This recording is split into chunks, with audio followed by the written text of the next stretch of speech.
Garen, the British and Irish media are saying that it was the altitude which sort of finally took its toll. So, conditions in Port Elizabeth might again suit the Irish a bit more. So, like Rob says, let's not give the Boks too much credit, but the Lions players certainly seemed to make all the difference on Saturday. What did you take from that game? Yeah, absolutely. I'm not giving the Bucks much credit at all. I was actually quite horrified how poor they were after an abject performance at Newlands the weekend before. We looked like we had actually taken a step backwards. We only took the lead against a fairly average Irish side, missing a lot of their top players. We only took the lead in the 75th minute. There are very, very few top teams in the world we would have come back against like that. The British media probably correct a little bit of the altitude. I think got to the Irish in the last 20 minutes. They put in a terrific performance for 60 minutes, started leaking some tries, missing a few key tackles, which they hadn't done sort of for a whole match, plus that hour at Ellis Park. So the altitude probably did play a little bit of a role. The crowd who booed the Springboks off at half-time, that's quite a shocking thing to hear. You don't obviously expect that at all. But the Lions players, obviously, they got behind them in particular, and they did put up their hands in the last quarter. As Rob says, Warren Whiteley, I still think he should be the starting number 8 and probably the captain. Adrian Strauss, another poor performance, I'm afraid to say. Didn't really put his hand up at all. Elton Jantjies, Faf de Klerk, the halfback pairing from the Lions. Dan Bapu, Ruan Cornbrink, great man of the match performance, only playing 40 minutes of the match. So, total different kettle of fish heading down to Port Elizabeth. No Kings players in the team at all at sea level, no altitude to worry about. 1-1, history still on the line for Ireland. They can still become the first home union ever to win a test series in South Africa.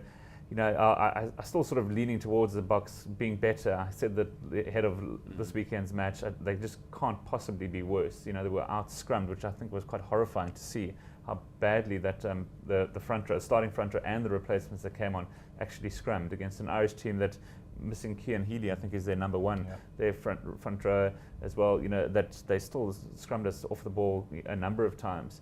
So lots and lots to look forward to working on. This weekend. A lot of key players out injured. Pat Lambie's not going to be there. Luat Diache, another scan on his calf muscle, as Rob said.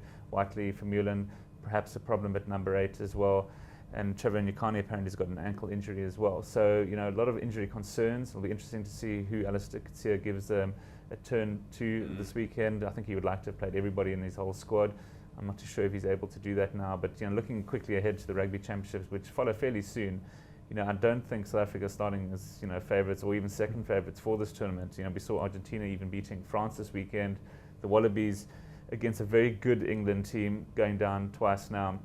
I still think the Wallabies will bounce back. They can't also be much worse, but I still think they've got far more X factor and top players than the Springbok team currently has, and obviously New Zealand beating a fairly good Welsh side. It mustn't be forgotten that Welsh team is actually not that bad. I'm pretty sure they would have beaten Ireland as well, and probably the Boks if they were touring South Africa at the moment.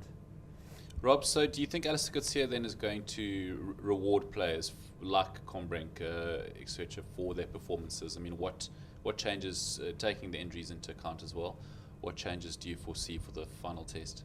I think the logic tells you there should be a fair few, because what he did was he kept things as stable as possible from the first test, which was problematic in itself, to the second test. He said, hold on guys, look, I'm not going to panic. This is my second test match as national coach, so I'm going to keep faith in the guys who started the first test at Newlands and hope that they rectify things. What happened sadly was that they didn't really rectify things, and now after 2 opportunities for a lot of those starting players on the trot, I think the time has come to shake the bag. I think that certain players, their places are on the line. Garen mentioned the poor Springbok scrumming. Frans Malherbe for me, a big concern.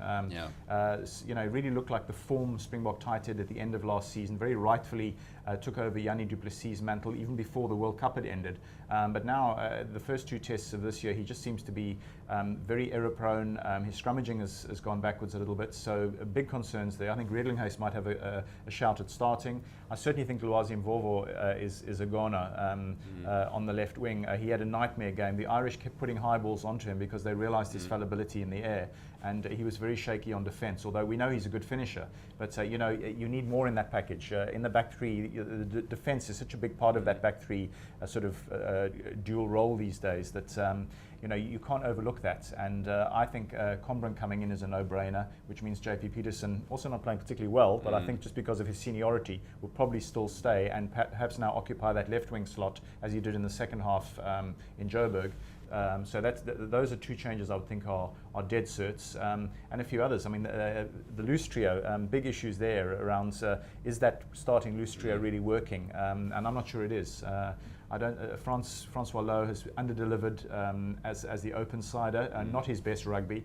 Siya Kolisi, I'm not certain whether he's really suited to that blind side flank role.